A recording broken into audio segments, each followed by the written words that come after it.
Alam mo ba na hindi lang tao yung nagkakaroon ng flu? Maski mga pusa, merong tinatawag na cat flu. Usually, ang symptoms nito ay namumula yung mata nila at nagkakaroon ng discharge. Lagi silang bumabahing at lagi ring barado yung kanilang ilong. Kung hindi ka for parent, hindi mo siguro ito mapapansin na nangyayari sa isang pusa. Pero kung for parent ka, I'm sure magwo-worry ka katulad ko.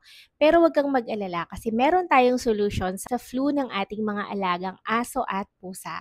So, papakilala ko sa inyo yung Casual Pet Nasal and Eyes Drops. Ayan, nasubukan ko na to sa pusa ko and mabilis niyang nawawala yung discharge ng kanyang mata. Minsan-minsan din bumabahing sila, pero nung ginamit ko to sa pusa ko, hindi ko na siya naririnig na bumabahing. Nakakabawas din to sa discoloration ng kanilang balahibo na malapit sa mata dahil sa tuloy-tuloy na pagluluha. Try mo na to, hindi ka magsisisi. Andiyan dyan lang yung yellow basket sa mga videos ko.